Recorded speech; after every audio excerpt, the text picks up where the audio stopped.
Hi everyone. So today I'm going to demonstrate how to install impeller shaft bearings on an Alpina Supercharger. In my previous videos, I showed you how to replace and reinstall clutch bearings. We also went over step by step the process of replacing all the internal seals which cause oil leaks on the outside of the supercharger. So if you haven't seen those videos or you're not familiar with how we got to this stage in the rebuild process, please go ahead and check those out. In this video today, we're going to continue that rebuild process by tackling the perhaps most critical and most challenging part of the rebuild. And that's because of the inherent high precision and high tolerance of the bearings, which leaves very little margin of error during normal supercharger operation, and especially during this installation and servicing. Now, the gear train in the Alpina Supercharger is a 1:15 ratio. So at an engine speed of 6,000 RPM, the impeller is actually spinning at 90,000 RPM. So the impeller shaft bearings are actually a very critical component in ensuring smooth rotation of the impeller, especially given the high tolerances around the impeller blades and the housing wall. Now, I've seen many cases of bad or worn out impeller shaft bearings which cause the impeller to vibrate or to wobble, which leads to the impeller contacting the supercharger housing and causes the blades to wear out due to abrasion or even crack and get damaged. So it is absolutely critical to service and replace the impeller shaft bearings, especially if the vehicle has over 75,000 miles or 120,000 kilometers. So with that in mind, let's go ahead and start with bearing removal. So let's clear out the workbench so we have more space to work. I'm just going to move these aside. Now we'll start by removing the impeller. You'll notice on the impeller there are scribe marks or arrows as well as on the nut. Now this was done from the factory, so when we do remove the impeller and the nut, we want to make sure that we return them in the same orientation with these two arrows pointing towards one another. The impeller and the nut were dynamically balanced from the factory by Alpina, and you can tell that because there are grind marks all over the impeller in the form of material removal strategically where needed to ensure that this assembly as a unit is dynamically balanced to 90,000 RPM. So let's start by removing the nut. Before I remove the nut, I like to take a Sharpie to make a visual indication of where those alignment marks are, which will help us down the road. We'll make a line here and here. And once we remove the nut, we'll also make a same marking on the shaft. So for now, we're going to remove the impeller with a 14mm socket. I am going to use a rag wrapped around the impeller to help me grip the impeller and to prevent any damage onto the blades. And this is a reverse thread nut, so I'm going to go in the clockwise direction to loosen it.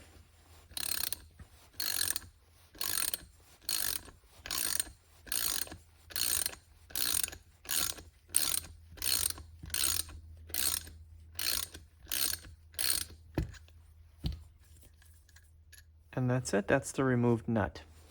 So now I'm going to take the Sharpie and go back to that alignment mark, and to the best of my ability, try to mark the same location onto the shaft, like so. Okay, so now we have both the shaft and the impeller as well as the nut marked in the proper orientation from the factory.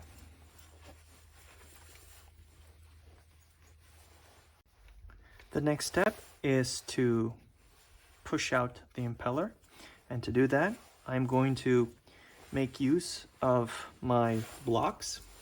I'm going to cover them with a rag as not to damage the impeller. This will give me some elevation and some room to work. I'm going to put my tool aside. So now I'm going to take the impeller and just gently place it on the rag and on the blocks. I'm going to take a mallet and I'm gently going to tap the shaft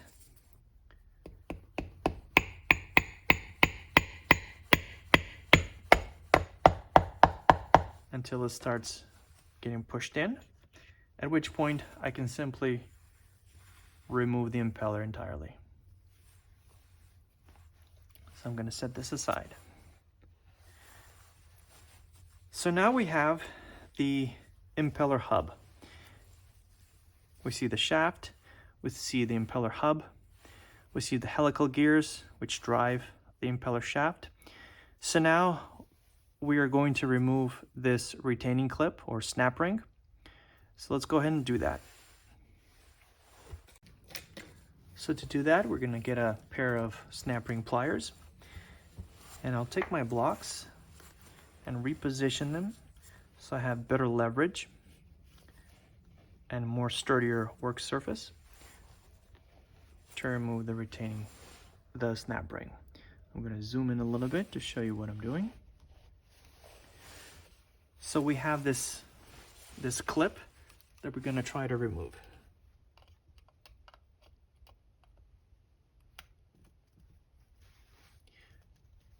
When you're doing this, I would recommend you wear safety goggles because this is spring loaded and you don't want it to injure you.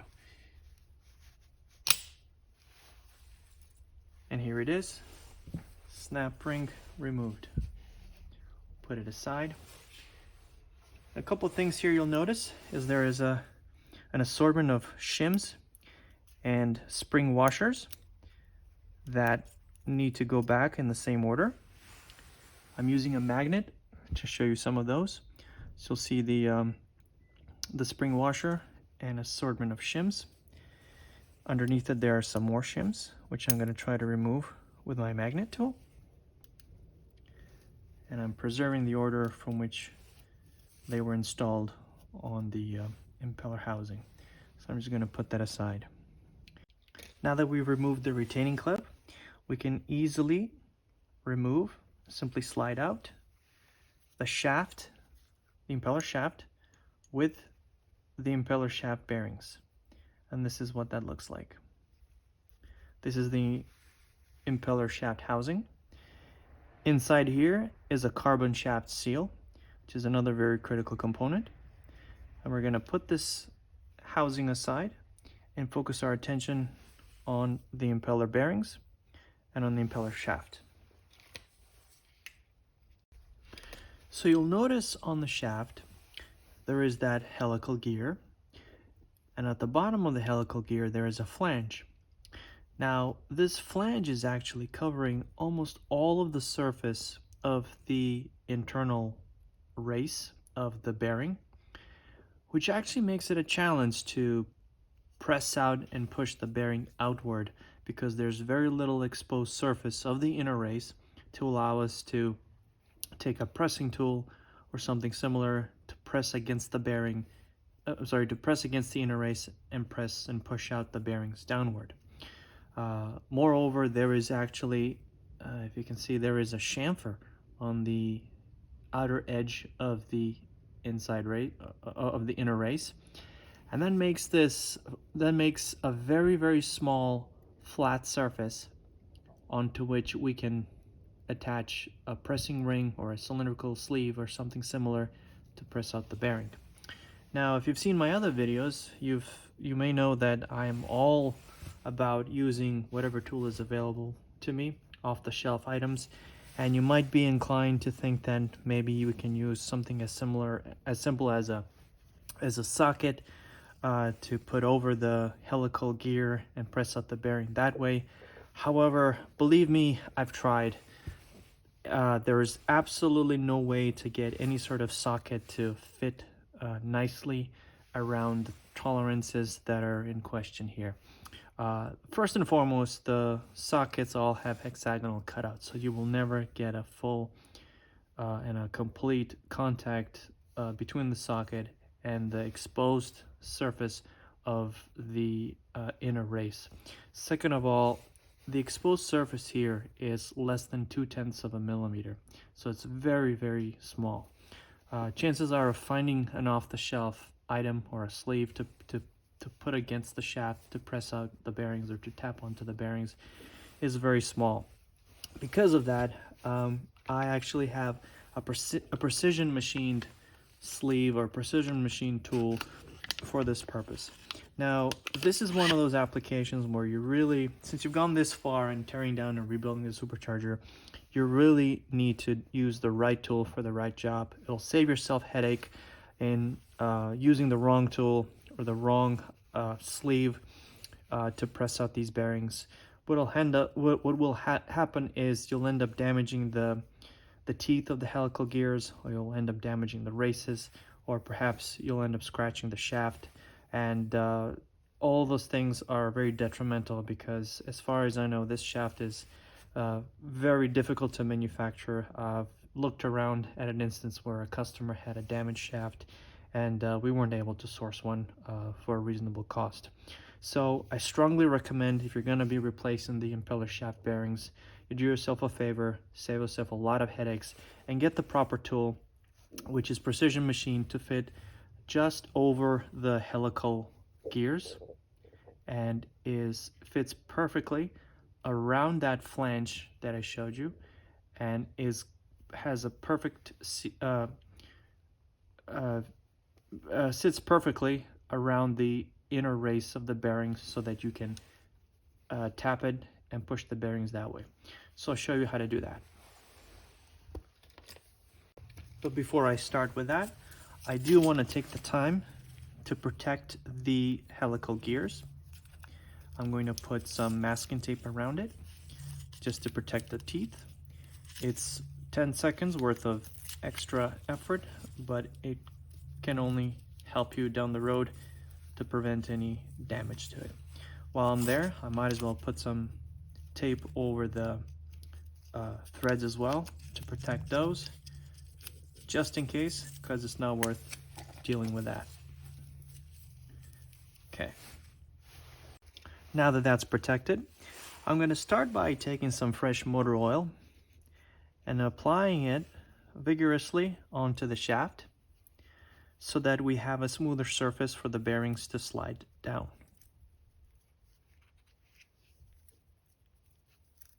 This will reduce any friction and help with the removal.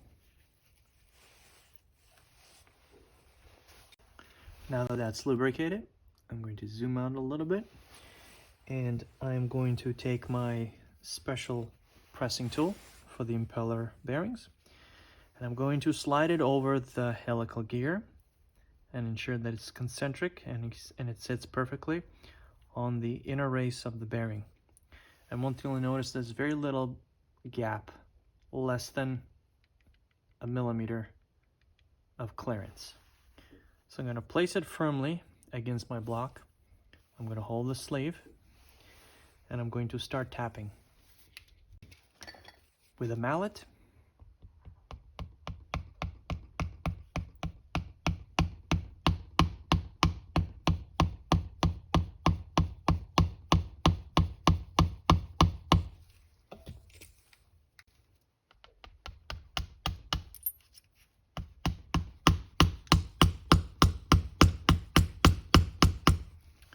Now we're halfway through.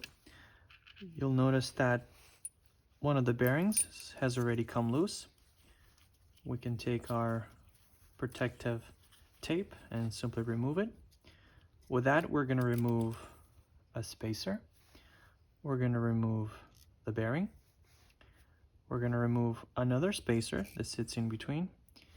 And we're going to remove an outer ring that also serves as a spacer and a channel for the circulating oil to seep through and lubricate the bearings.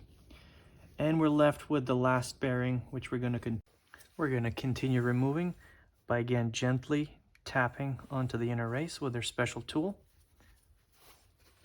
until that bearing comes down.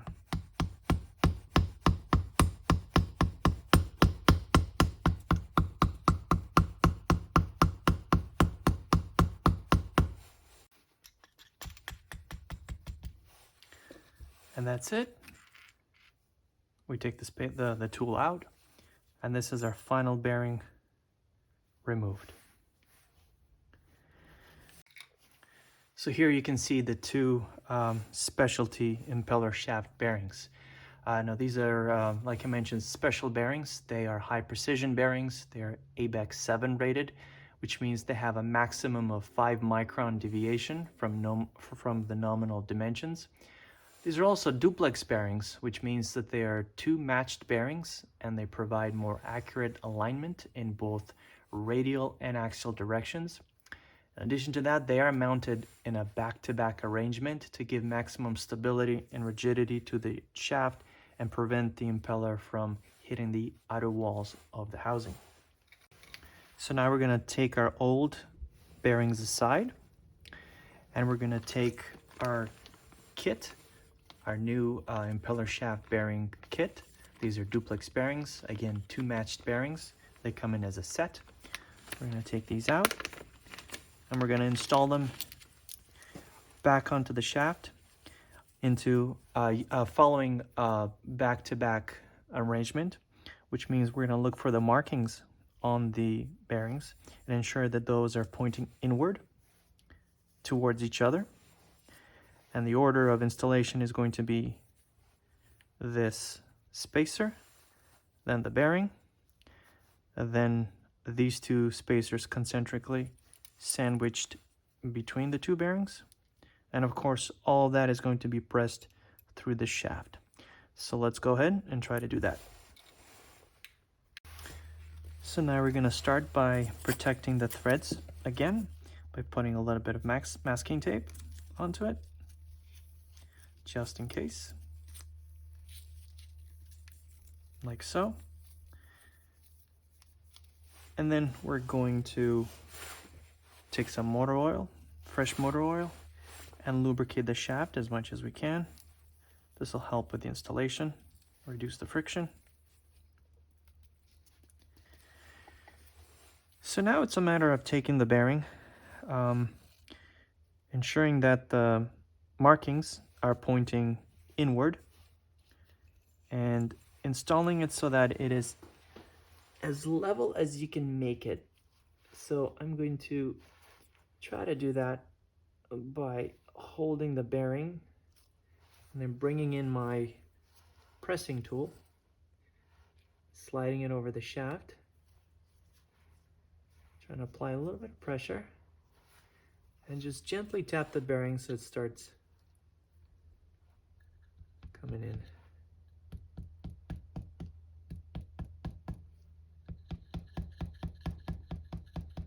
You might have to stop the tapping process, readjust if you feel like that the bearing has started to seat in crookedly. That's the case here. So I'm just going to slowly back it out again. And this takes a little bit of effort, a little bit of trial and error, because such a precision fit and the tolerances are so tight, this might take you a couple of steps to do. So let's start that again.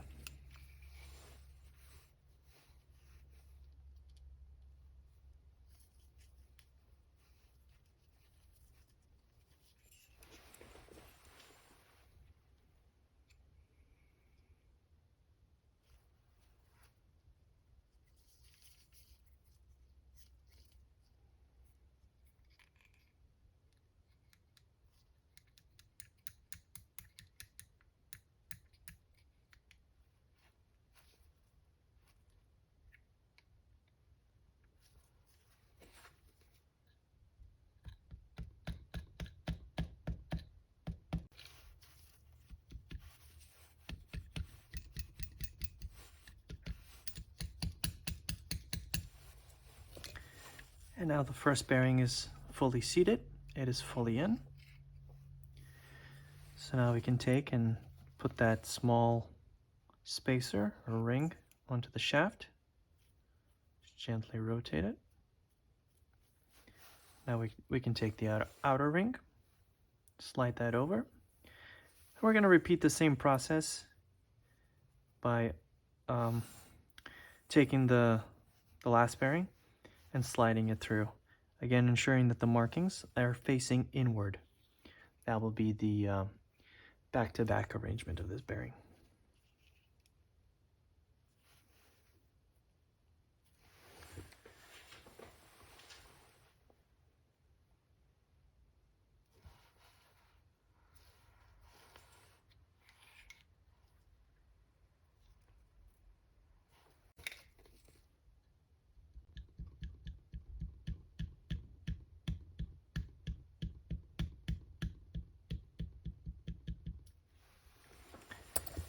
And that's it. Now the bearing is seated all the way. And all we're left to do is to put the spacer back in. We can now remove the protective tape. It might be a good time just to lubricate it again. It does help with the installation. We're going to put the spacer back in here. And this is ready to go back into the impeller housing. So we're going to take the impeller housing. We're going to make sure everything is nice and snug. This spacer will align once we get into the bore of the hub. Everything looks good here. Everything is pressed in. So what I do like to do is take a little bit of oil and apply it gently onto the face of this spacer as it contacts the carbon shaft seal. So it's a nice smooth surface. So now we're gently going to press it in.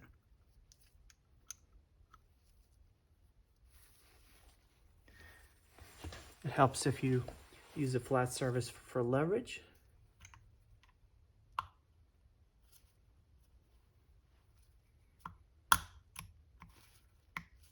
Oh, my glove is caught. Okay.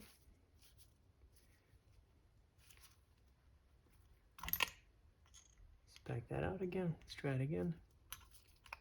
There we go. So this is fully seated. So now we're going to put back the shims and the spring washers and the retaining clip. So let's do that.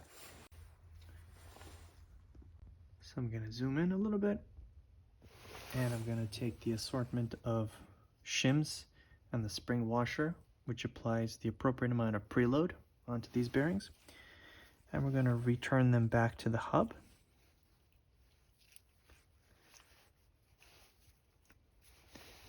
And we're going to put this retaining clip back on.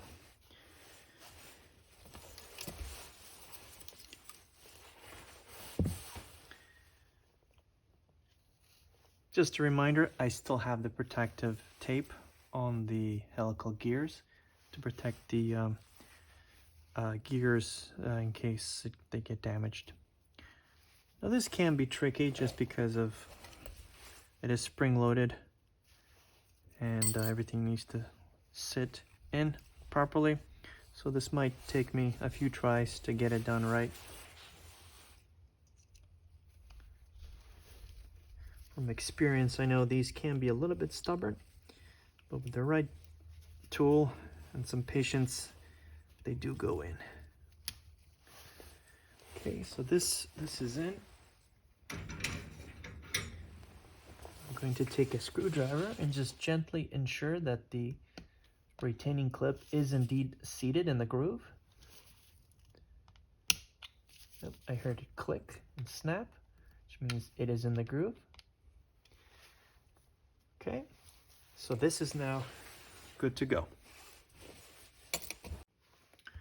So now that that's in, we can go ahead and remove these blocks. We won't be needing them. And now is a good time to inspect the impeller shaft and make sure that the circlip, the retaining clip or snap ring is indeed fully seated. It looks like it's completely in the groove. And now we can remove this protective masking tape.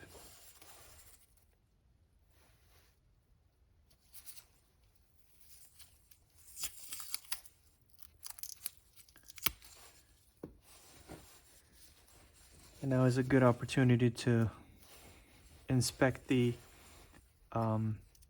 helical gears, make sure that they are clean, and there's no dust or debris on them. I like to take a little bit of motor oil on a Q-tip and just gently lubricate the gears. And I'm also going to be removing any dust and contaminants with a clean end of the Q-tip. This way the dust and debris has an opportunity to stick onto the oil and onto the Q-tip, and I'm simply removing it just to be sure that everything is spotless. And one thing that I'm looking out for is any signs of the debris from the particles of the thread locker from the removal process, usually in the form of blue thread locker particles or crumbs that do tend to reside here. We definitely want to clean that out. We don't want that circling through the bearings and damaging anything. Okay, so I'm happy with this. So the next process is to return the impeller. Okay, so let's go ahead and do that. So now I'm going to remove the impeller by taking that thrust washer or thrust spacer that was underneath the impeller. We're going to apply some oil onto it and put it back into the housing. So I'm going to apply some oil on the exterior as well as inside, just so it seats better within the carbon shaft seal. Okay, so now this is going to go gently back onto the shaft, and it's going to slide back onto the carbon shaft seal. So now it's a matter of returning the impeller back to where it was. So one thing we want to keep in mind is those Sharpie marks that we marked on the shaft and on the impeller. We do want to align those.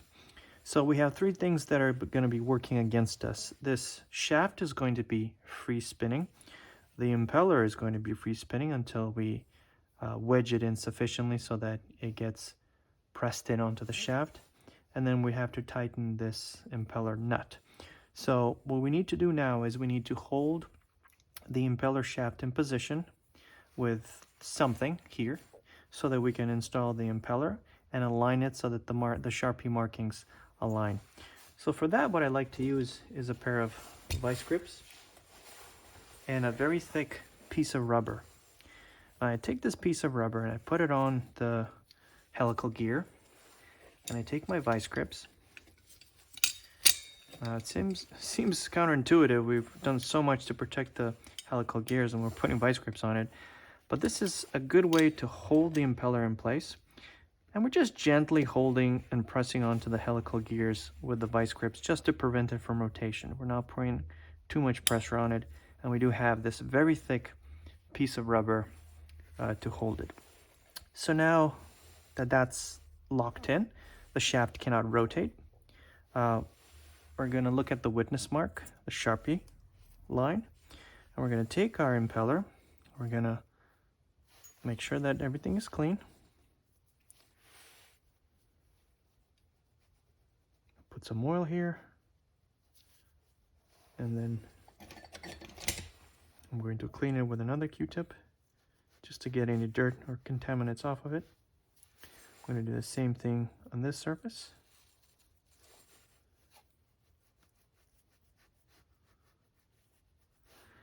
And now we're ready to press in the impeller. Again, I'm going to be mindful of the Sharpie marks.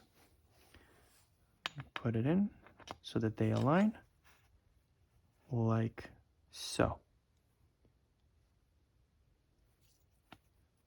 Okay. So now that is not seated all the way. It is going to be pressed in. There we go. It clicked. So now it's all the way.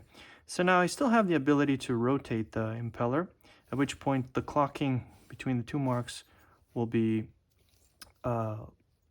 misaligned. So I do want to keep this preserved by locking the position of the shaft with the vice grip. So now I'm going to take the impeller nut and we're going to screw that in. But before we do that, we're going to apply some thread locker, Loctite 243, which is what Alpina recommends. We're going to apply it onto the shaft, like so. Moderate amount. Okay. We're going to ensure that the markings are still aligned, and indeed they are. we're going to start screwing in the fastener or the nut in a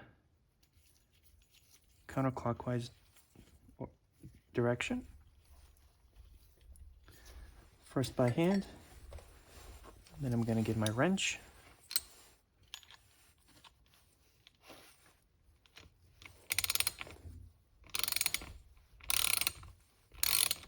I'm just going to pause here to make sure that the shaft marking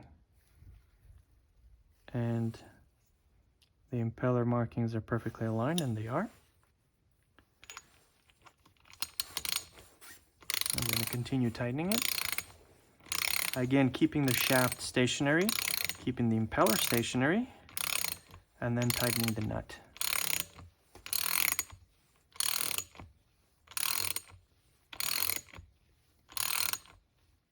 Okay, now this is as far as I can take it.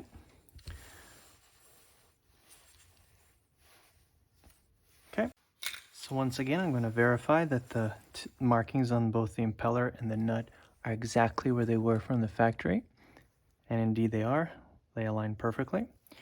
At which point we can gently remove the vice grip.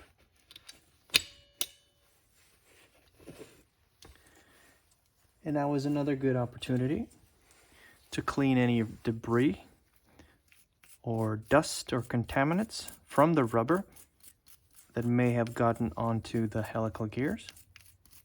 I'm just going to clean it with an old toothbrush.